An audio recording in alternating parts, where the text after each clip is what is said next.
ঢাকায় একটা মজার বিষয় খেয়াল করেছেন? শহরের যত বিরিয়ানি দোকান আছে তার ৫ ভাগের ৩ ভাগের নামই আল্লাহদান বিরিয়ানি। মজার ব্যাপার হলো এইসব দোকানের মালিক কিন্তু একজন না। তবে অভিজ্ঞতা বলে একটা কথা আমি বিশ্বাস করি, দোকানের নাম যদি হয় আল্লাহদান, সেখানকার বিরিয়ানি ভালো হবেই।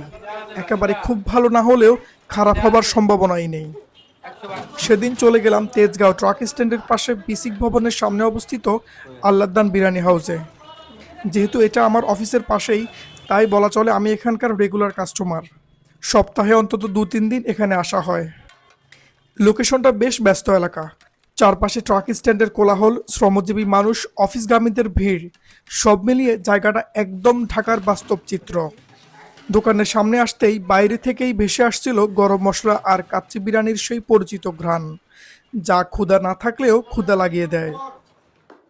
আমি যখন গিয়েছি তখন দুপুর গড়িয়ে প্রায় বিকেল, তাই সবগুলো হাঁড়ি চেক করে দেখছিলাম কোনটার কী অবস্থা। এখানকার কাচ্চি, মোরগ পোলাও, ভুনা খিচুড়ি সবগুলো আইটেমই আমার বেশ পছন্দের। তবে সেদিন অর্ডার করেছিলাম হাফ প্লেট তেহারি। এখানকার তেহারি ভালো লাগার অন্যতম কারণ হলো চালের সাথে মশলার কম্বিনেশনটা এখানে একদম দুর্দান্ত। অর্থাৎ আপনি মাংস ছাড়াও ১ প্লেট তেহারি এমনি খেয়ে ফেলতে পারবেন। এখানকার তেহেরির মাংসটা একটু শক্ত হয়। অনেকে হয়তো তেহেরির সাথে শক্ত মাংস পছন্দ করেন না, তবে তেহেরির মাংসটা একটু শক্ত হলেই সেটা আমার বেশ ভালো লাগে।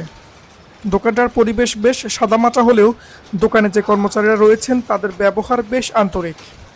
অন্য দিন যদিও ব্যস্ততা লেগেই থাকে, তবে সময়টা এখন বিকেলবেলা হওয়াতে ব্যস্ততা একবারে নেই বললেই চলে।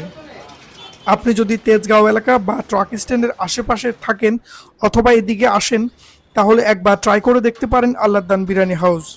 আর আমি আগেই যেটা বলেছিলাম, দোকানের নাম যদি হয় আল্লাহদান, তাহলে সেখানকার বিরিয়ানি খারাপ হওয়ার চান্সই নেই। তাই আপনিও ট্রাই করে দেখতে পারেন।